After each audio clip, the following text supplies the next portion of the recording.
নমস্কার, যেখান থেকে দেখছেন সবাইকে স্বাগতম। আমি কাজল চন্দ্র দেব শর্মা। আজকে নিয়ে এসেছি ক্লাস নবম দশম শ্রেণীর প্রথম অধ্যায় বাস্তব সংখ্যা। বাস্তব সংখ্যা কাকে বলে এবং বাস্তব সংখ্যা আসলে কোনগুলো সেগুলোকে জানার জন্য বাস্তব সংখ্যার সংজ্ঞা জানার আগে একটা জিনিস জানতে হবে, সংখ্যা রেখা। সংখ্যা রেখা চিত্র হচ্ছে, এটা একটা রশ্মি দিলাম, এই রশ্মিটার দুই পাশে চলতে থাকবে এবং মধ্যখানে একটা বিন্দু দিলাম, সেই বিন্দুটা হচ্ছে 0 এবং এই পাশে যত যাবে সেগুলো হচ্ছে প্লাস। যেমন এইখানে একটা বিন্দু দিলাম, এই বিন্দুটা হবে +1 এবং এই বিন্দুটা হবে +2।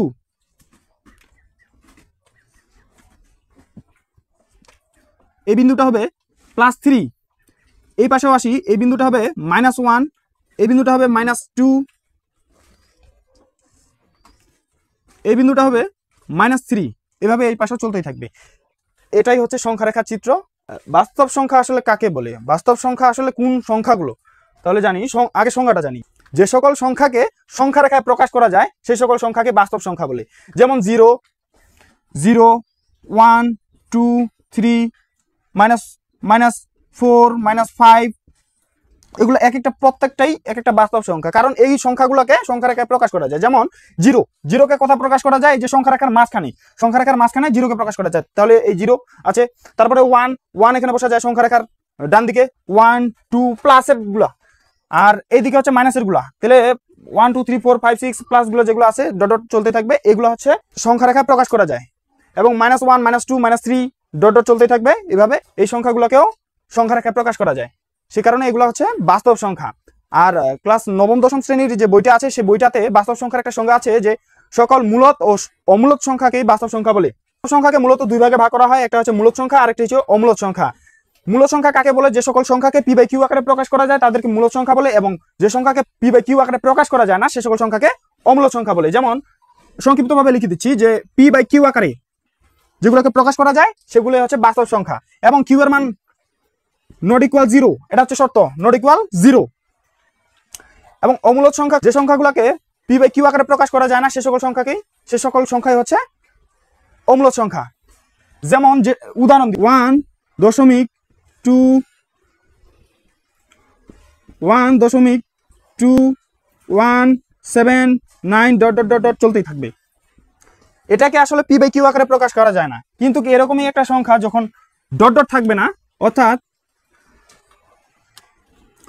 1.2179, এটাকে আবার p/q আকারে প্রকাশ করা যায়। কিভাবে? এটা সমান সমান লেখা যায় 1.2179/1, দশমিকের জন্য 1, আর দশমিকের পর কয়টা সংখ্যা আছে? 4টা, এই জন্য 4টা শূন্য হবে। এটাকে যদি আমরা ভাগ দিয়ে দিই তাহলে এই সংখ্যাটা আসবে, কিন্তু এই সংখ্যাটাকে যেটা ডট করে থাকে সেই সংখ্যাটাকে p/q আকারে প্রকাশ করা যায় না, p/q আকারে হয় না। আসলে অমূলত সংখ্যার এইটাই সংজ্ঞা, যে p/q আকারে যে মানটাকে প্রকাশ করা যায় না সেটাই অমূলত সংখ্যা। আচ্ছা, তারপরে পরীক্ষার মধ্যে আসে বিশেষ করে বেশিরভাগ এটা, যে রুটের ভিতর 5, রুটের ভিতর 3, রুটের ভিতর 4, এইগুলাকে কি সংখ্যা রেখায় প্রকাশ করা যায়? হ্যাঁ, কিছু কিছু যায় আর কিছু কিছু যায় না। দেখি তাহলে কোনগুলোকে যায় আর কোনগুলোকে যায় না। এই যে রুটের ভিতর যে সংখ্যাগুলো আছে সেগুলোকে দেখতে হবে। তাহলে রুটের ভিতর যে সংখ্যাগুলো আছে সেই সংখ্যাগুলো যদি পূর্ণবর্গ সংখ্যা হয় তাহলে সেটা মূলদ সংখ্যা হবে। আর যদি রুটের ভিতর যে সংখ্যাটা আছে সেই সংখ্যাটা যদি পূর্ণবর্গ সংখ্যা না হয় তাহলে সেটা অমূলদে যাবে। কারণ রুটের ভিতর যদি পূর্ণবর্গ সংখ্যা না থাকে তাহলে সেটাকে p/q আকারে প্রকাশ করা যায় না, আর যদি রুটের ভিতরে কোনো পূর্ণবর্গ সংখ্যা থাকে তাহলে সেটাকে মূলদ সংখ্যার মধ্যে ফেলা যায়, কারণ p/q আকারে সেটাকে প্রকাশ করা যায়। আগে জানি পূর্ণবর্গ সংখ্যা আসলে কোনগুলা, এইখানে দেখাই।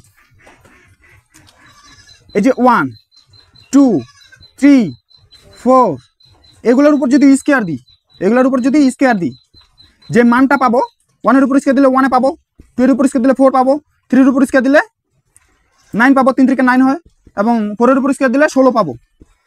এভাবে চলতেই থাকবে। পূর্ণবর্গ সংখ্যার কিন্তু শেষ নাই, চলতেই থাকবে। এই সংখ্যাগুলো হচ্ছে পূর্ণবর্গ সংখ্যা, এইটা হচ্ছে পূর্ণবর্গ সংখ্যা।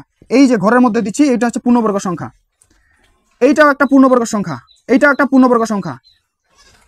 প্রত্যেকটা এটা সমান সমান এটা পূর্ণবর্গ সংখ্যা।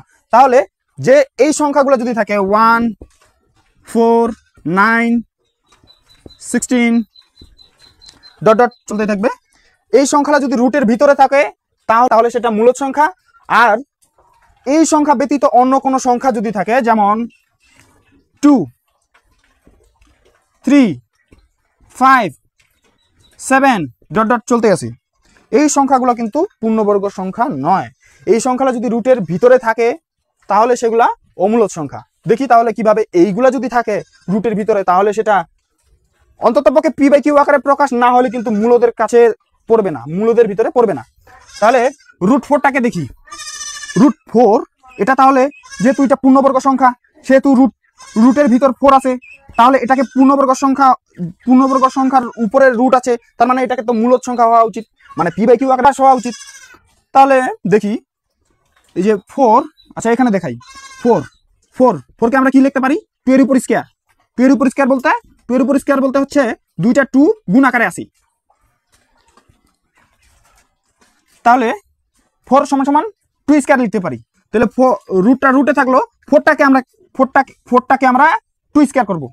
তাহলে 2 স্কয়ার, তাহলে রুটে স্কয়ারে কাটা যায়, তাহলে কি থাকলো 2। আর 2টাকে পি বাই কিউ আকারে প্রকাশ করা যায়।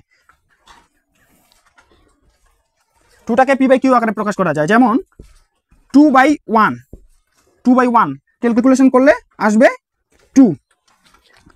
তাহলে এই যে 2টাকে পি বাই কিউ আকারে প্রকাশ করা যায় 2/1, এই জন্য এটা হচ্ছে মূলদ সংখ্যা। এবং এইখানে কি বলছে? কিউ নট ইকুয়াল 0 শুধু না, 1 2 3 4 5 6 7 এগুলা থাকলে হবে, কিন্তু যখনই 0 থাকবে পি বাই কিউ আকারে সেটা কিন্তু হবে না। তাহলে এটা কি দাঁড়ালো যে √4 এটা হচ্ছে মূলদ সংখ্যা। আর √3 আসলে এটা পূর্ণবর্গ সংখ্যা না। √3 মান এটা আসবে যে, আমি ক্যালকুলেটর দিয়ে করতেছি না, বাট দেখো এরকমই আসবে যে 2 না 1 পয়েন্ট এরকম আসবে, যে 1.1.234 মানে এটা না, কিন্তু কি এরকমই আসবে ডট ডট ডট। অর্থাৎ এখানে একটা সংখ্যা যে একটা বা দুইটা সংখ্যা যে ক্রমান্বয়ে আসবে এই জিনিসটা এখানে হয় না, এই জন্য এটা অমূলদ সংখ্যা।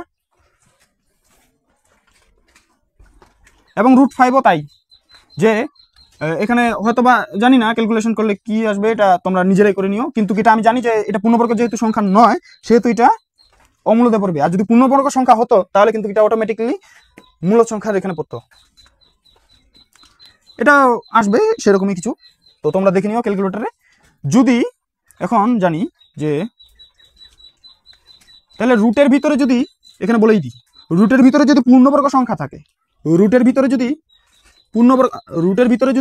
পূর্ণবর্গ সংখ্যা থাকে, পূর্ণবর্গ সংখ্যা থাকে তাহলে সেটা মূলদের ভিতরে যাবে।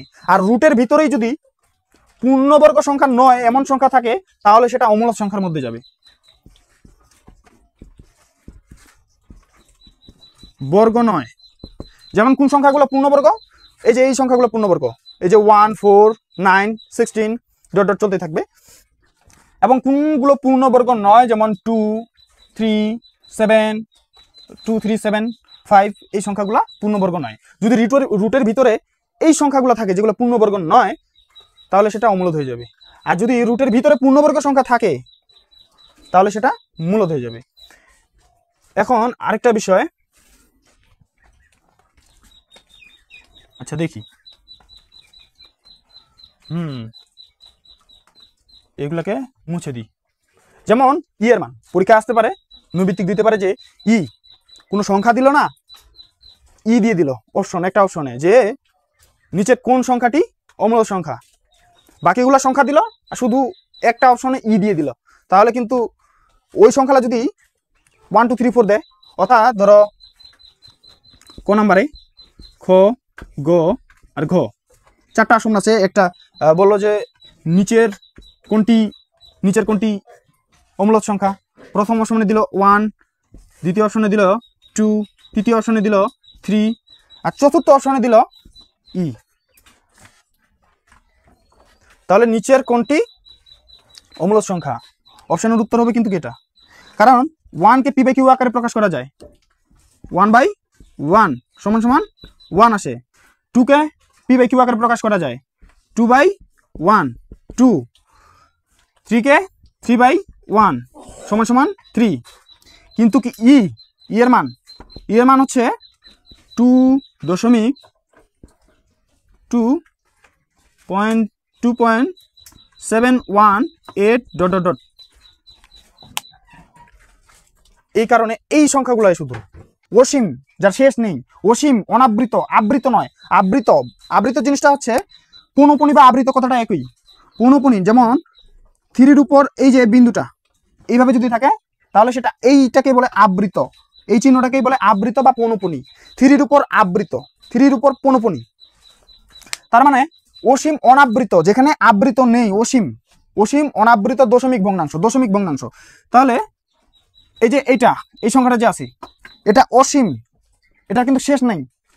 আর আবৃত নেই, এই যে এখানে 1-এর উপর পৌনঃপুনী বা আবৃত কতটা একই। পৌনঃপুনী বা আবৃত নেই কিন্তু অসীম। পৌনঃপুনী ও আবৃত আমরা তখনই করি যখন একটা সংখ্যা দশমিক বিন্দুর পর বারবার আসতে থাকে।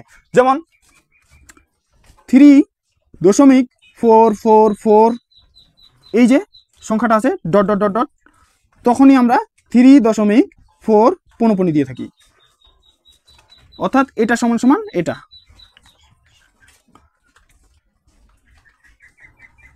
তাহলে এটা হচ্ছে অসীম, যার শেষ নেই, অসীম চলতেই আছে। এটা অসীম এবং অনাবৃত, এটাকে আবৃত করা যায় না। এটা যদি বারবার আসতে থাকতো যে 1-1-1-1 বা 2-2-2-4-4-4 বা 4-4-1-4-1 এরকম 3.4414141 ... আচ্ছা আমি একটা ইয়ে করে দিই। হ্যাঁ দেখো, এইভাবে যদি থাকতো তাহলে এটাকে পৌনঃপুনী আকারে করা যেত। যেমন 3.1414 আছে, এভাবে 141414 বারবার আসতে থাকছে। তাহলে 1-4-1-এর উপর পৌনঃপুনী, 1-এর উপর পৌনঃপুনী এবং 4-এর উপর পৌনঃপুনী। তাহলে এই যে অসীম অনাবৃত একটা সংখ্যা, এটাকে আবৃত করা যায়। কিন্তু যেটা পুনরাবৃত্তি হয় না, দশমিক বিন্দুর পর কোনো সংখ্যা, একটা সংখ্যা হতে পারে বা 2-3টা সংখ্যা, একাধিক সংখ্যা যদি বারবার ওই সংখ্যাগুলো পুনরাবৃত্তি হতে থাকে তাহলে সেটা অসীম আবৃত দশমিক ভগ্নাংশের দিকে আসবে। আর যদি দশমিক বিন্দুর পর একটা বা একাধিক সংখ্যা পুনরাবৃত্তি না হয় তাহলে সেটা অসীম অনাবৃত দশমিক ভগ্নাংশের মধ্যে পড়বে। আর ভগ্নাংশকে ক্লাস 9-10 বইতে 3 ভাগে ভাগ করা হয়। একটা হচ্ছে সসীম দশমিক ভগ্নাংশ। উদাহরণ দিই, সসীম দশমিক ভগ্নাংশ, সসীম মানে হচ্ছে যার শেষ আছে। তাহলে দশমিক থাকতে হবে 3.14, এটা হচ্ছে সসীম দশমিক ভগ্নাংশ। সসীম। এখন অসীম দশমিক ভগ্নাংশ কি? 3.1456 ... এটা হচ্ছে অসীম দশমিক ভগ্নাংশ। হচ্ছে আবৃত দশমিক ভগ্নাংশ 3.14 পৌনঃপুনী, বা এটা সমান সমান লেখা যায় যে 3.1414 ... চলতে থাকবে, 14 আসতেই থাকবে, এটা শেষ হবে না।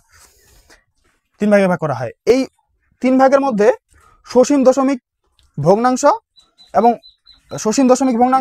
অসীম আবৃত দশমিক ভগ্নাংশ মূলদ সংখ্যার এই দিকে, কারণ এগুলাকে p/q আকারে প্রকাশ করা যায়, এই কারণে সেগুলো মূলদ সংখ্যার দিকে।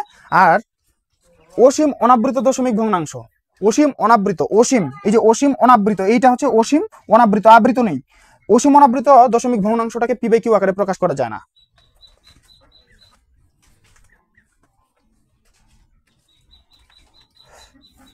এগুলাকে এই দিই। হ্যাঁ কি যেন আছে,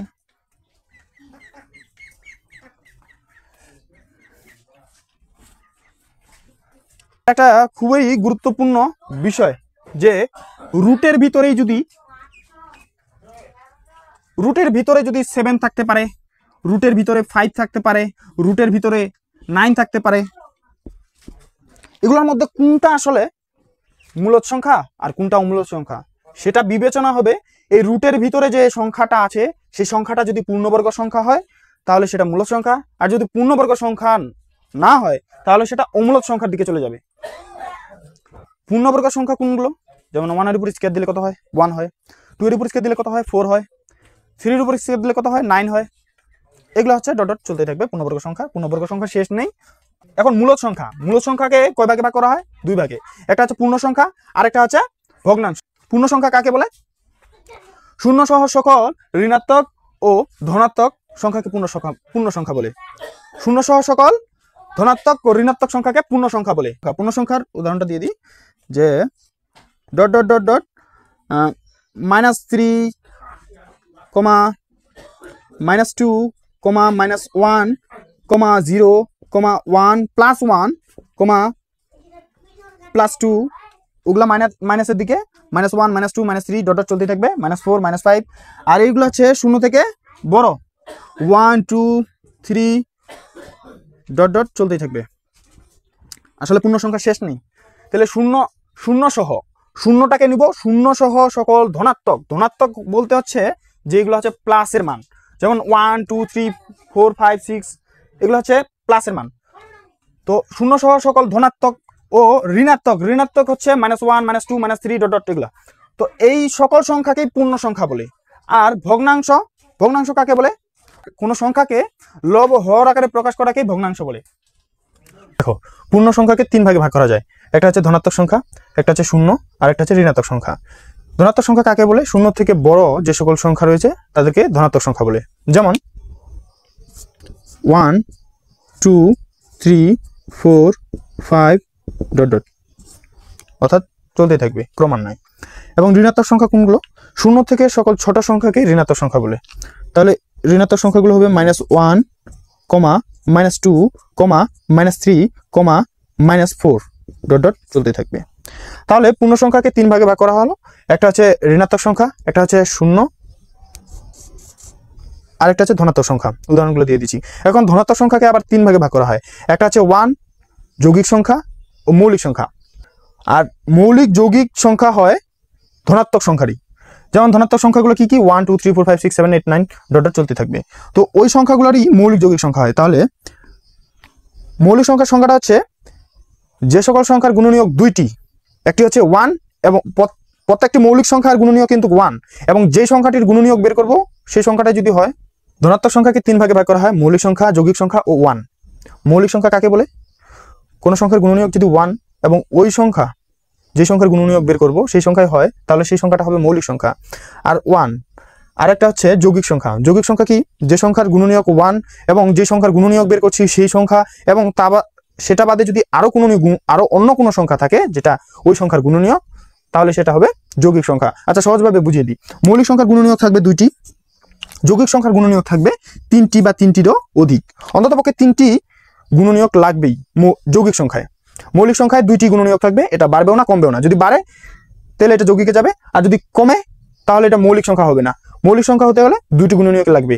এক হচ্ছে 1, প্রত্যেকবারে মৌলিক সংখ্যার গুণনীয়ক হবে 1, এবং যে সংখ্যাটির গুণনীয়ক বের করব, অর্থাৎ যে সংখ্যাটি মৌলিক সংখ্যা হবে ওই মৌলিক সংখ্যার গুণনীয়ক হবে 1 এবং ওই সংখ্যাটি, তাহলে সেটা হবে মৌলিক সংখ্যা। যৌগিক সংখ্যা কি? যৌগিক সংখ্যা হচ্ছে 1 এবং ওই সংখ্যাটা থাকবে যে সংখ্যার গুণনীয়ক বের করব, এবং তার সাথে অন্যান্য সংখ্যা থাকবে।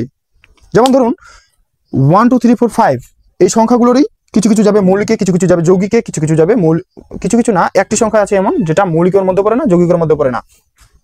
1, 2, 3, 4, 5 এই সংখ্যাগুলোর মধ্যে কোনগুলো মৌলিকের মধ্যে পড়বে আর কোনগুলো যৌগিকের মধ্যে পড়বে, আর কোন সংখ্যাটা মৌলিকের মধ্যে পড়বে না, যৌগিকের মধ্যে পড়বে না, এবং কেন পড়বে না সেই সংখ্যাটা মৌলিকের মধ্যে এবং যৌগিকের মধ্যে। তো 1 এর যদি গুণনীয়ক বের করি, যে কোনো সংখ্যার গুণনীয়কের নিয়ম হচ্ছে 1 কে যে সংখ্যার গুণনীয়ক বের করব সেই সংখ্যাকে ভাগ দিব, যতগুলো সংখ্যা দিয়ে ভাগ যায়, আর সেই ভাগফলটা যেন ভাগফলটা হতে হবে পূর্ণ সংখ্যা। যেমন 1 কে 1 দ্বারা ভাগ দেওয়া যায়, ভাগফল হবে 1, পূর্ণ সংখ্যা নেওয়া যায়। এখন 1 কে যদি 2 দ্বারা ভাগ দিই তাহলে কিন্তু 0.5 আসবে, 0.5 আসবে, এটা নেওয়া যাবে না। আমাদের পূর্ণ সংখ্যাগুলো শুধু নিতে হবে। তাহলে 1 এবং 1 কে 1 এর গুণনীয়ক হচ্ছে 1 গুণন 1। এখানে হচ্ছে 1 এর যে গুণনীয়ক দুটো 1 এর যে দুইটা গুণনীয়ক পাইলাম সেটা হচ্ছে 1 আর 1, অর্থাৎ একটা সংখ্যা পেয়েছি 1। সে কারণে আর মৌলিক হতে গেলে দুইটি গুণনীয়ক লাগবে, যৌগিক হতে গেলে তিনটি বা তিনের অধিক গুণনীয়ক লাগবে। তো 1 যেহেতু দুইটি গুণনীয়ক হয় না, 1 একটি গুণনীয়ক 1, একটি সংখ্যা 1, সেই কারণে এটি যৌগিকের মধ্যেও পড়ে না, মৌলিকের মধ্যে পড়ে না। আচ্ছা, তারপরে দেখি 2 কে দেখি আমরা 2 এর গুণনীয়ক কি কি আছে? আচ্ছা 2 হ্যাঁ 2 এর গুণনীয়ক দেখা যায় না। এবার আমরা 2 এর গুণনীয়ক দেখি। 2 গুণন 1 2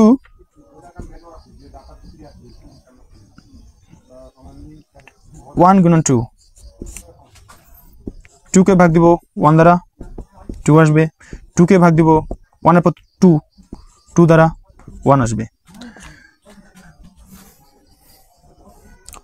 তাহলে 2 এর গুণনীয়ক হচ্ছে দুইটি, একটি হচ্ছে 1 এবং 2। আমি কি বলেছিলাম যে মৌলিক সংখ্যা হতে গেলে কোনো সংখ্যাকে যদি মৌলিক সংখ্যা হতে হয় তাহলে সেটার গুণনীয়ক হবে 1 এবং যেই সংখ্যাটার গুণনীয়ক বের করব অর্থাৎ 2 এর গুণনীয়ক বের করতেছিলাম সেই কারণে সেখানে দেখো 2 এ এসেছে, এই কারণে এটা মৌলিক সংখ্যা। যৌগিক সংখ্যা কি হবে?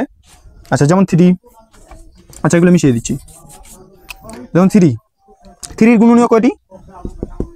3 ভাগ 1, তো এখানে আসবে 3 ভাগ 2 দিয়ে যদি দিই তাহলে পূর্ণ সংখ্যা আসে না, ভাগফল পূর্ণ সংখ্যা আসে না, তাই আমরা নিব না। 2 এর পর দেখবো 3 দিয়ে কি যায় না।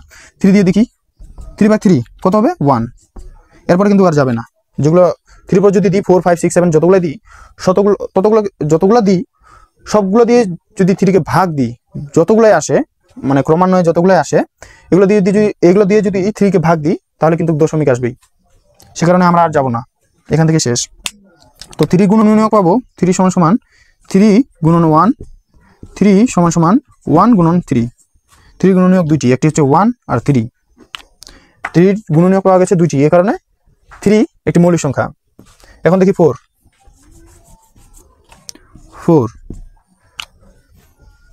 এর গুণনীয়ক কি কি পাওয়া যায় দেখি। 4 ভাগ 1, এখানে আসবে 4 ভাগ 1 এর পর 2 দিয়ে দেখি, 2 দিয়ে পূর্ণ সংখ্যা আসে ভাগফল, তাহলে নেওয়া যাবে 2 আসবে। 4 ভাগ 3 দিয়ে যদি দেওয়া হয় তাহলে সেটা পূর্ণ সংখ্যা আসবে না, সেটা ভগ্নাংশ আসবে, তবে সেটা নেওয়া যাবে না। তাহলে 3 এর পর 4 দিয়ে দেখি 4 দিয়ে এখানে ভাগফল আসবে 1। তাহলে 4 এর গুণনীয়ক এখানে পাবো আমরা তিনটি, একটি হচ্ছে 1 2 আর 4। এ কারণে 3 অর্থাৎ 3 মৌলিক সংখ্যার মধ্যে পড়ে না, সেটা পড়বে যৌগিক সংখ্যার মধ্যে।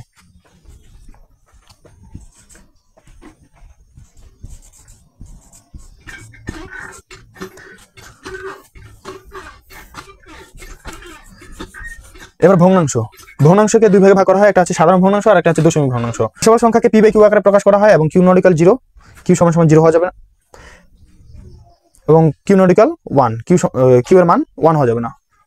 এইরকম যদি কোনো ভগ্নাংশ থাকে তাহলে সেটা সাধারণ ভগ্নাংশ। সাধারণ ভগ্নাংশকে আবার দুই ভাগে ভাগ করা হয়, একটা হচ্ছে প্রকৃত ভগ্নাংশ, একটা হচ্ছে অপ্রকৃত ভগ্নাংশ। ভগ্নাংশ পি বাই কিউ আকারে প্রকাশ করা হয়, অপ্রকৃত ভগ্নাংশ পি বাই কিউ আকারে প্রকাশ করা হয়, কিন্তু পার্থক্য হচ্ছে পি এর মান থাকবে ছোট সংখ্যা আর কিউ এর মান থাকবে বড় সংখ্যা। 3/4 উপরে ছোট নিচে বড়। আর অপ্রকৃত ভগ্নাংশ হচ্ছে উপরে বড় নিচে ছোট, যেমন 4/3। অপ্রকৃত ভগ্নাংশ আর প্রকৃত ভগ্নাংশের উদাহরণটি। এবং মিশ্র ভগ্নাংশ প্রকৃত ভগ্নাংশ থেকে মিশ্র ভগ্নাংশে রূপান্তর করা যায়, মিশ্র ভগ্নাংশকে প্রকৃত ভগ্নাংশে রূপান্তর করা যায়, সেই নিয়মটি অন্য একটি ভিডিওতে দিয়ে দেব। দশমিক ভগ্নাংশকে দুই ভাগে ভাগ করা হয়, একটা হচ্ছে সসীম দশমিক ভগ্নাংশ আর একটা হচ্ছে অসীম দশমিক ভগ্নাংশ। সসীম দশমিক ভগ্নাংশ কি? যে দশমিক ভগ্নাংশের শেষ আছে তাকে সসীম দশমিক ভগ্নাংশ বলে, আর যে দশমিক ভগ্নাংশের সংখ্যার শেষ নেই সেটা হচ্ছে অসীম আবৃত দশমিক ভগ্নাংশ। অসীম আবৃত দশমিক ভগ্নাংশ হচ্ছে যে দশমিক ভগ্নাংশের শেষ নেই সেটা হচ্ছে অসীম আবৃত দশমিক ভগ্নাংশ। সসীম দশমিক ভগ্নাংশের উদাহরণ হচ্ছে 0.123। সসীম শেষ দশমিক ভগ্নাংশ, যে দশমিক ভগ্নাংশের শেষ আছে তাকে সসীম দশমিক ভগ্নাংশ বলে। উদাহরণ 0.123 শেষ আছে, ডট ডি নেই, তার মানে এটা শেষ। আর অসীম আবৃত দশমিক ভগ্নাংশ হচ্ছে অসীম 3.123 অসীম চলতেই আছে, দশমিক বিন্দুর পর 1 2 3 1 2 3 1 2 3 ডট ডট, অর্থাৎ দশমিক বিন্দুর পর তিনটি সংখ্যার বারবার পুনরাবৃত্তি, এটাই হচ্ছে অসীম আবৃত দশমিক ভগ্নাংশ। 3.123। অসীম অনাবৃত দশমিক ভগ্নাংশ। অসীম অনাবৃত দশমিক ভগ্নাংশ হচ্ছে অসীম অনাবৃত দশমিক 0 1 2 3 1 2 9 2 3 ডট ডট চলতে আছে। এখানে দশমিক বিন্দুর পর পুনরাবৃত্তি হয় না, এ কারণে এটা হচ্ছে অসীম অনাবৃত দশমিক ভগ্নাংশ।